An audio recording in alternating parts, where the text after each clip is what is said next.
Hey guys, how's it going? Ibamba here. We're going to be doing a quick tutorial on how to use the Convergence box. So the Convergence box is unlocked quite early on in the game, but you won't be able to use much of it until you explore more of the story. The reason why is because as you play through the storyline, you're going to be unlocking a lot of things, collecting a lot of consumables, and etc. In front of you, you can see that you need synchronized particles to use the Convergence box.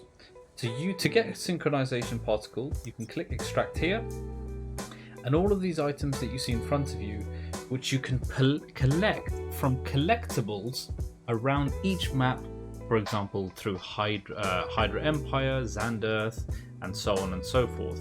So ID tags, dog tags, and so on and so forth. These will reward you with the highest percentage towards completing one synchronized particle.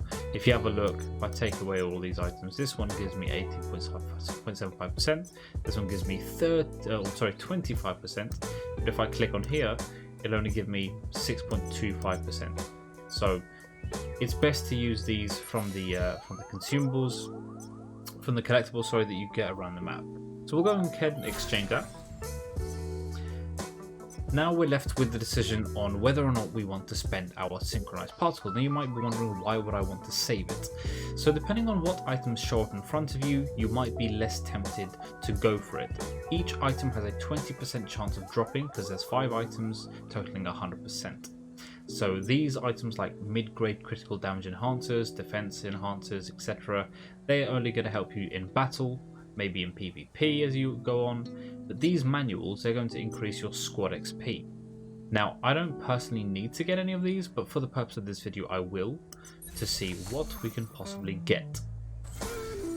Okay, so we've got some anti-convergent mob creation. I don't know exactly what it does, but we can have a look in a moment.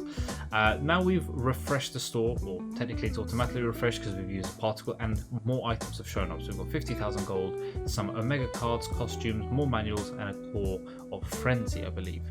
If you notice under each item there's a padlock. If you click on it, it'll tell you that you can spend 50 crystals to lock it in place. When a slot is locked, the item in that slot will remain in the list for up to 5 list refreshes. Now what this means is that if there's an item that you particularly want, let's say 50,000 gold, and then the next refresh gives you another 50,000 gold, and then the next refresh another 50,000 gold, and you really want some gold, for example, you can lock all of those items in place so that when it comes to it, you're going to have a higher chance of getting the item you want. Now I don't particularly advise this because if you use 150 refresh, the next item that you decide to lock in is going to cost you 100, so it is quite expensive in the long run. But I think that covers everything. Of course, this details section you'll see the rarity of items and how high of a chance they are to be available. But apart from that, there's nothing much else to it. I did mention that if we go into the inventory, you can see all the items listed here that you can use. And then these are the special items which you retrieve like this. Consumables, which you can find here, right next to your health kit, all the trait enhancers. Anyway guys, I hope you found that useful. If you did, make sure to like and subscribe, and leave any comments that you have any questions for, or maybe a video that you'd like me to make in the future. Thank you guys for watching, and take care.